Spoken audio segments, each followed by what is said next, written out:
Breaking news now on Fox 61, Connecticut's news station. It is 6 o'clock here on this Thursday morning, and during the overnight hours, officers from all over Connecticut came to Hartford to take part in a procession for one of their own, a Hartford police officer who died in a crash involving a police cruiser. Investigators have been at the crash site for several hours now, trying to piece together what happened. Another officer is in the hospital this morning. Well, good morning, everybody. I'm Tim Lammers. I'm Erica Arias. We have team coverage of the crash, starting with Fox 61's Brooke Griffin. She's live at the scene. Brooke, what do we know at this point?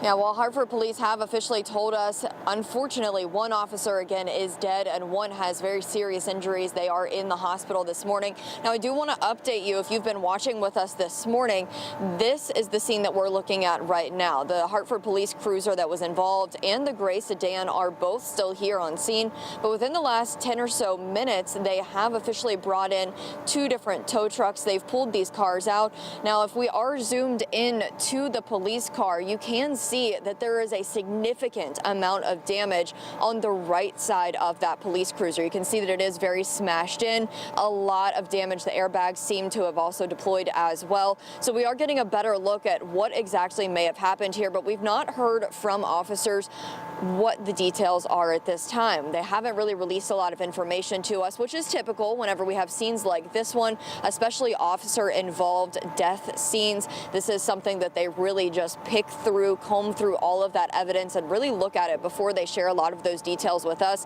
But right now, again, what we do know is one officer is dead and another is injured after they were involved in a crash with another car. This is here in downtown Hartford at the Broad Street and the Farmington Asylum area in this intersection, if you're familiar with it. Now, again, that police car was run up on the grass there, and then you can't really see it right now, but the other gray sedan involved was smashed into an electrical box.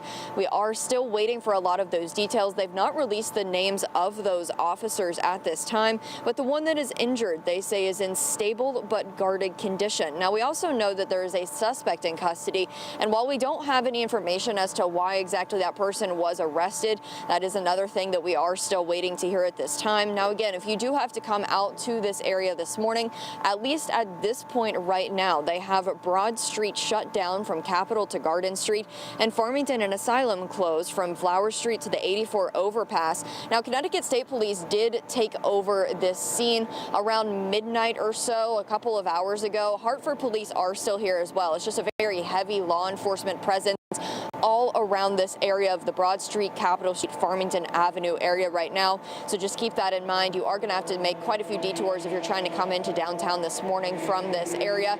Now, I did also speak with the Hartford Police Department. They say that the chief is expected to talk with us, possibly the mayor of Hartford as well, Mayor Luke Bronin. They will be speaking with us later this morning to update us on what exactly happened here last night. We don't have a time on that, but as soon as we have any more information, we'll of course get that out to you. Tim and Erica, back to you. All right, Brooke, thanks so much. We'll check back with you soon. Okay, so now about 90 minutes ago, that procession that we mentioned started at St. Francis Hospital to make about the 10-mile drive to the office of the Chief Medical Examiner's office in Farmington. That's where Lindsay Kane is right now. Lindsay. Hi, good morning. Well, it was a massive procession line with a lot of support, not only from the Hartford Police Department, but other police departments from across the state, West Hartford, Plainville, Simsbury, just to name a few. Now, as you said, that procession from St. Francis Hospital in Hartford to here in Farmington at the Chief Medical Examiner's office, where the body of the officer that was killed was taken to the Chief Medical Examiner's office. Now, take a look at this video. You can see that procession dark and early this morning. Just a huge amount of police cruisers involved in this procession. Very, very somber. No sounds, no noises, just a lot of flashing lights. Definitely very emotional to watch and to see how quickly that support came together. Again, that procession coming from St. Francis Hospital in Hartford. Our Fox 61 cameras were also there as dozens of police cruisers lined the front entrance for hours overnight into this morning at the hospital. Officers were seen hugging and crying as they heard the news. They were praying not to hear that one of their own was killed. Now, the other officer involved in this crash remains in the hospital this morning. This was the scene at St. Francis. You can see the presence of police cruisers and first responders there. One by one, more cruisers continue to show up till the entrance was mostly filled. Just another emotional sign of support from the Hartford Police Department and Hartford first responders. Now again, Hartford Police confirming to us one officer was killed. The other officer is in, quote, stable but guarded condition, according to police. This all after a crash late last night near Asylum and Cogswell Streets. Police say they do have a suspect in custody, but we're still waiting for exact details as to what happened. The roads involved remain closed this morning and drivers should avoid the area. Now, as for that officer being treated at the hospital, we're still getting the latest updates on that officer's condition, and we'll bring those to you on air, online, and of course on Fox 61 Plus as we continue to follow the latest on the officer's condition. Live in Farmington this morning, Lindsay Kane, Fox 61, Connecticut's news station. And Lindsay, yeah, hoping for an update on how that other officer is doing sometime soon. Yeah, thanks, Lindsay. Well, Governor Lamont has extended the state's severe hot weather protocol. It's now going to remain in effect through Friday at 8 p.m. So residents can dial 211 to find the closest cooling center or shelter near you to escape the potentially dangerous weather conditions. And we're talking more about that in detail with meteorologist Matt Scott.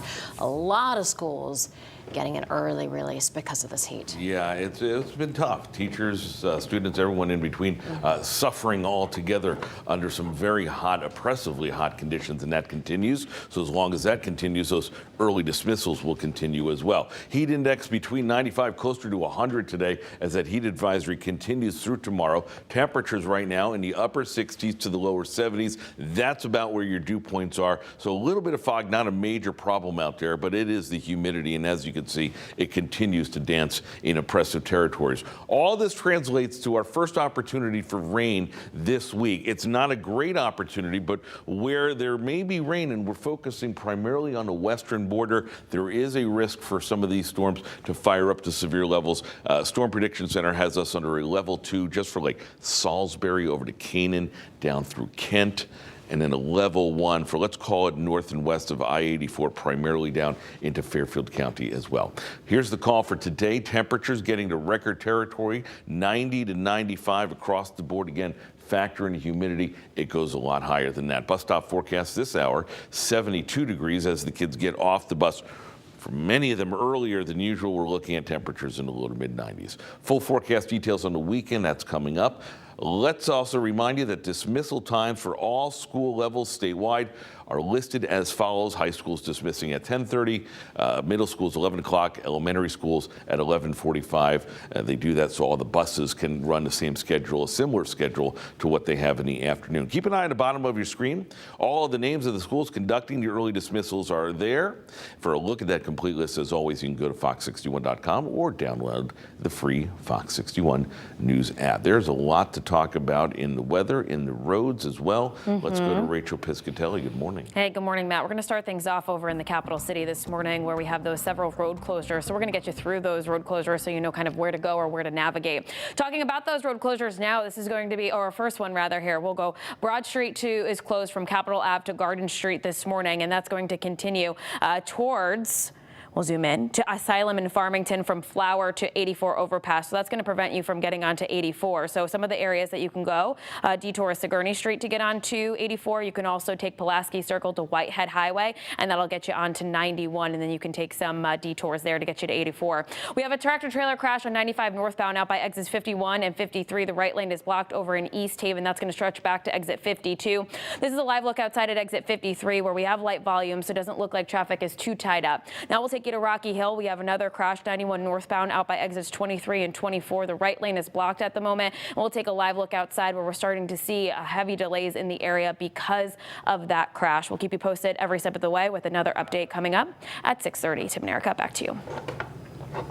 Okay, Rachel, thank you so much for that update. Now, while we're talking about traffic in West Hartford, 2 people died in a crash on I-84 eastbound. State police said it happened around 8 o'clock last night, and it did involve more than one vehicle. You can see the backup that it caused. What you can't see, though, is that not only did they have to shut down the entire eastbound side of the highway between exits 44 and 46, they even had to shut down a couple lanes on the westbound side as well. Police said both victims eventually died at the hospital, and they are still investigating what led up to the crash. Hartford police are investigating after a man was shot yesterday morning. This was the scene at Park and Wadsworth Streets.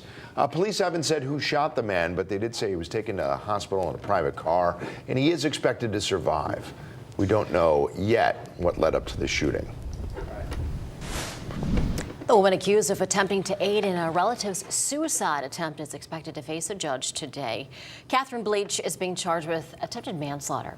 According to an arrest warrant, she formed a pact with the victim after having a premonition that they were both going to die. Bleach allegedly purchased 125 tablets of seizure medication and then gave it to the relative. The dose was not fatal, and Bleach called police the next day when she found the relative still alive. Michelle Draconis, the woman accused of aiding in the assumed murder of Jennifer Dulos, is expected in court today for a pretrial hearing. Draconis was found not guilty in both conspiracy to commit tampering and tampering with physical evidence. With respect to any Police have confirmed that missing UConn student 18-year-old Betty Lee was found safe off campus.